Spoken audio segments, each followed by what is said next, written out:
안녕하세요. 김동호입니다. 오늘은 우리 토요일마다 우리 내보내고 있는 안녕하세요 목사님 상담 시간입니다. 일주일에 한 번씩 하는 이 시간이지만 저는 이 시간도 참 유익하고 좋은 시간이라고 생각해요. 이렇게 질문하고 대답하고 그것을 같이 나누고 해서 또 꽤 많은 분들이 이 시간도 사랑해 주시고 기다려 주시는 것 같아서 얼마나 감사한지 모르겠습니다. 오늘도 우리 좋은 사연이 하나 와서 이렇게 한번 다뤄보려고 합니다. 존경하고 사랑하는 김동호 목사님, 25년 전 호주 코스타에서 목사님 설교를 접하고 테이프가 늘어져라 듣고 또 들었던 목사님 왕팬입니다. 감사합니다. 지금은 날기사로 매일 아침 큰 은혜를 받고 있습니다. 제게는 목숨줄 같은 시간이에요. 가족, 친구, 친지들에게 목사님 설교를 유포하는 열심 유포자이기도 합니다. 감사합니다. 고맙습니다. 반복되는 예화도 매번 새롭고 반복되는 찬양도 또 은혜입니다. 그중에 내가 매일 기쁘게 이 찬양이 제일로 좋아요. 목사님께서 건강히 오래오래 날기새를 이어가 주시기를 기도합니다. 저는 경기도에서 작은 영어 학원을 운영하고 있습니다. 목사님께서 반복해서 일러주시는 사업하시는 장로님 예화, 설렁탕집 집사님께서 바로 제 멘토이시지요. 코로나 시작 2개월 전 개업하여서 집합금지 명령에 문 닫고 열고를 반복하며 그래도 세금 내고 월급 주고 하니 감사하다 여기며 조금씩 자리 잡아가고 있는 중입니다. 저는 믿음도 부족하고 큰 부자는 아니지만 주변에 돈 없어 못 배우는 아이들에게 돈이 없어 영어 못 배우는 아이 없게 하는 게 제 꿈이고 영어와 원수진 아이들 영어와 화목해 하는 게 제 사명이라고 여기고 있습니다. 근사하네요. 몇 달 전부터는 동사무소에서 소개받아 저소득층 학생을 지원하고 있고요. 학생들뿐 아니라 선생님들께도 선한 영향력을 끼치고 싶은 마음에 최선을 다하고 있습니다. 근데 목사님, 제게 고민이 하나 생겼습니다. 새로 일하기로 한 아르바이트 대학생 보조교사가 오늘 첫 근무를 마치고 자신이 근로장학생이며 장학금만으로 생활이 불가하여 아르바이트를 해야 하는데 자신이 소득이 잡히면 장학금을 받지 못하게 되기에 저에게 세무신고를 하지 말아달라는 부탁을 해왔습니다. 제가 이익을 버는 불법이면 단호히 노할 텐데 이건 제가 손해를 보는 불법이고 어린 학생의 그간 힘들게 살아온 과정을 잠시지만 듣다 보니 목사님 설교 중 탈북동포에 관한 예화도 떠오르면서 당장 판단이 서질 않았습니다. 어차피 그동안 다른 아르바이트 학생들도 개인이 내야 할 소득세를 제가 대신 내주고 있었고 이것은 제가 손해를 보는 것이고 합법적 세금 신고를 하는 것이기에 지출이 안 잡혀 생기는 수입 증가에 따른 세금을 더 낸다고 해도 그것은 괜찮은데요. 문제는 헤어진 후 학생이 보낸 문자 메시지에 어릴 적부터 이런저런 도움받아 어렵게 대학까지 왔다는 학생의 메시지를 보며 어쩌면 이런 일에 익숙할지도 모르는 그 친구에게 원하는 대로 해주는 것이 맞는 결정인가 하는 의문이 들었습니다.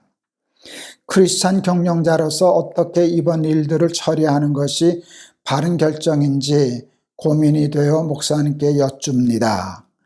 학원을 개업하고 예수님이 원장님, 난 부원장, 손해보자, 지면서 운영하자 하며 부족하지만 작은 결정도 또 아이들에게 말과 행동도 예수님이 보고 계신다 여기며 일하러 노력했습니다.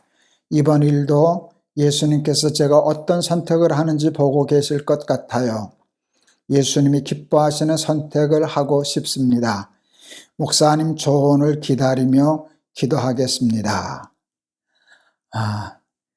너무 좋은 사연을 접했어요.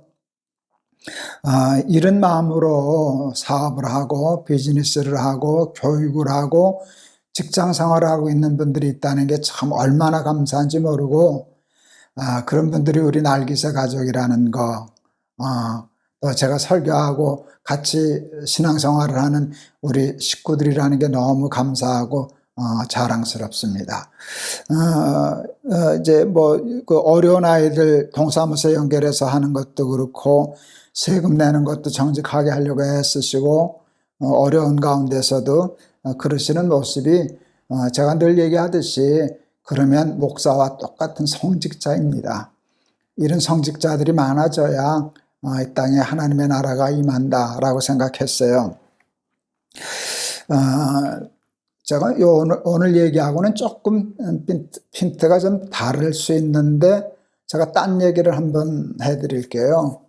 꽤 오래 전에, 몇 년 전인가, 한 30년 넘었겠나, 전에 제가 영국에 집회를 갔어요.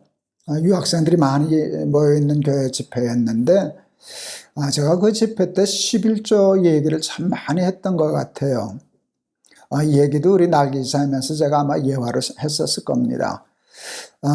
집회 마치고 돌아올 때 그 유학생 부인으로부터 저한테 전화가 왔어요. 제가 숙소로 있던 그 목사님 댁에 있었는데 전화가 왔는데 울면서 질문을 하는 거예요.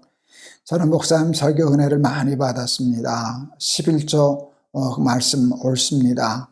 그런데 목사님, 저는 11조를 지금 내면 애기 밥을 굶겨야만 합니다. 그래도 11조를 해야 합니까? 이런 질문이었어요. 그때 참 막막하더라고요. 그때 저는 그 부인에게 이렇게 얘기했어요. 안 해도 된다고. 제가 그때 좀 말을 좀 격하게 했죠. 하나님 고리대금업자 아니시라고. 너 애기 밥 굶는 건 내 일이고 내 11조는 안 되내나. 어떻게 하나님이 그러실 분이시겠냐고. 그 상황에서 11조 안 하는 게 아니라 못 하는데 그걸 하나님이 탓하시겠냐고. 저는 지금도 그 대답이 옳다고 생각해요. 그러니까 지금 11조 못하는 것 가지고 괴로워하거나 자책하거나 그러시지 말라고 그렇게 얘기했어요. 그렇게만 얘기하고 끝냈어도 좋은 상담이 됐을 텐데, 저도 참 과하죠. 한마디를 붙였어요. 근데 저라면 한번 해보고 싶습니다.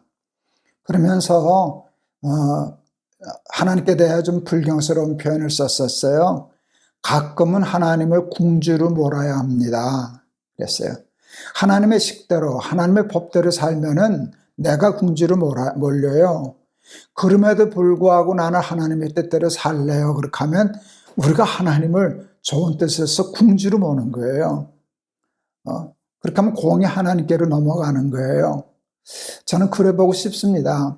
그래야만 나중에 돈이 생기고 11조 할 수 있을 때도 하고 살지, 맨날 어렵다고 핑계하고 하면 그 핑계가 아무리 오라도 나는 이 어려운 고비를 못 넘어설 겁니다. 제가 그렇게 설교를 했어요. 그랬더니 감사하게도 그 여학생 부인께서 그걸 받아들이시더라고요. 그리고 11조를 하셨는지 못 하셨는지는 전 모르고, 못 하셨어도 저는 상관없다고 생각해요. 그런데 그 설교를 귀담아 들었던 영국 유학생 중에 저에게 주신 청년이 하나 있었어요. 정말 가난했던 청년이에요. 그런데 그 청년 부부가 그 설교를 듣고 정말 11조를 내면 밥을 굶어야만 되는 정도였는데 진짜로 밥을 굶으면서 11조를 하기 시작했어요. 그렇게 하면 하나님 밥 먹게 하실까요? 굶게 하실까요? 굶었을까요? 먹었을까요? 굶었어요. 네, 굶었어요. 많은 사람들이 그러면 밥 먹는 줄 아는데요. 아니요, 굶어요. 너 그래도 이렇게 하나님의 식과 법을 고집할 거야? 이런 테스트 기간이 있어요. 근데 우리 귀한 청년 부부가 그것을 이겨냈어요. 난 그냥 두 끼 먹어도 살 수 있어요. 나 그냥 하나님 식대로 한번 살아보고 싶어요. 그랬어요. 근데 나중에 간증이에요. 하나님이 어느 테스트 기간이 끝나니까 하나님이 밥 먹을 거 공부시켜 주시고 정확하게 주셔요. 그 부인이 학교에서 그 어려운 거 알고 도서관 사서학과 출신이었는데 사서를 취직해서 이렇게 걱정 없이 잘 삽니다 하는 간증을 했고요. 지금 이제 꽤 오래됐거든요. 얼마 전에 한국에 들어왔는데요. 그냥 쉽게 말하면 세계적인 석학이 되었어요. 영국에서 석좌 교수가 되고요. 이제 그래서 아주 세계적으로 유명한 영향력 있는 한국학자가 되어서 한국에 초청을 받아서 이중국적 할 수 있게 되고 이제 그런 간증을 들었어요. 예수님이 생명으로 인도하는 바르게 사는 길은 좁은 길이라 그랬잖아요. 그런데 왜 사람들은 바른 길을 자꾸 어기려고 그래요? 좁으니까, 힘드니까. 그러니까 힘들다고 편법을 쓰는 것은 하나님의 식이 아니에요. 저는 11조는 좀 딴 문제라고 생각했는데 이거는 지금 편법이거든요. 이 학생이 장학금 못 받게 될까봐 세금 신고하지 말아달라고 하는 말을 들어주는 일이 우리 이 상담을 요청한 우리 양 선생님이신데, 양 선생님한테의 손해와 이익이 아니라 이제 그 학생 때문에 고민을 하는데 그게 도와주는 게 아니에요. 그렇게 되면 그 아이는 평생 그런 식으로 살 가능성이 많아요.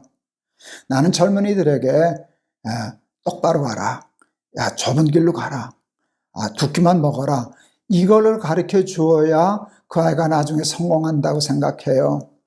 우리 양 선생님은 이 문제가 자기 문제가 아니에요. 자기 문제면 이거 고민도 안 해요. 이 학생을 어떻게 도와줘야 되나, 도와주고 싶어서 그러는 거잖아요. 그런데 제가 조금 매정한 얘기를 하는데 그건 도와주는 게 아니에요. 그게 결국은 그 아이에게 모든 일을 이렇게 편법으로 하는 것을 가르쳐주는 계기가 될 거예요. 우리 그 학생이 우리 양 선생님의 그 원장님의 이야기를 납득할는지 못할는지 잘 모르겠어요. 오해하고 뭐라고 비난할는지도 몰라요.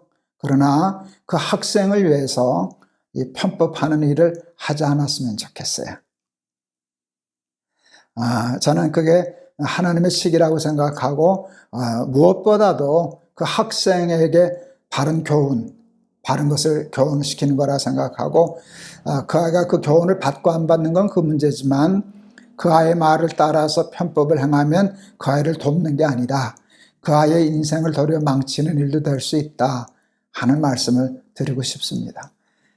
장학금도 받고 그러는데 편법 써서 조금 이익이 있겠지만 가끔은 옳은 일 때문에 손해보는 일, 힘든 길도 가는 거 그거 가르쳐줘야 되지 않을까.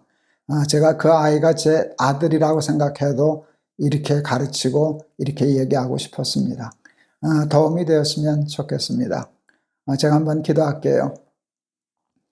우리 경기도에서 영어학원을 운영하시는 우리 좋은 크리스찬 양 선생님의 좋은 상담을 받았습니다.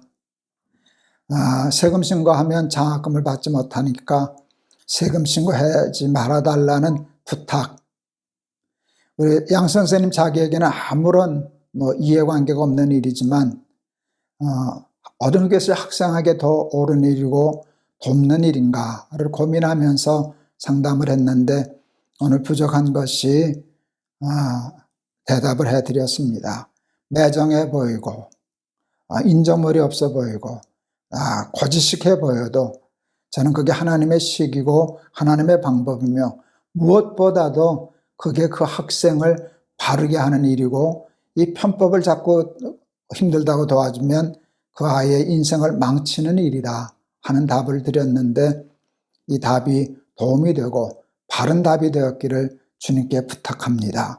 하나님, 그 청년이 우리 양 원장님의 결정을 잘 이해할 수 있게 도와주시고 그 길을 따라서 좁은 길을 뚫고 승리하는 그런 간증이 있게 하여 주시옵소서. 감사하며 예수 그리스도 이름을 받들어 기도하옵나이다. 아멘. 양 선생님 오늘 아주 참 좋은 질문 해주셨어요. 그리고 무엇보다도 이런 걸 고민하고 또 언뜻 얘기해 주신 어려운 아이들, 돈 없어서 영어 못하는 아이들 없으면 좋겠다, 이런 마음가짐들이 얼마나 저희한테 큰 도전이 되고 격려가 되고 기뻤는지 모릅니다. 하나님께서 잘 인도해 주시고 정말 왕 같은 제사장 역할을 감당하는 우리 원장님 되시리라 생각합니다. 감사합니다. 우리 이 방송을 들으신 여러분에게도 생각하고 판단하는데 좋은 도움이 되었기를 바랍니다. 감사합니다. 다음 토요일 날 뵐게요. 여러분 사랑합니다.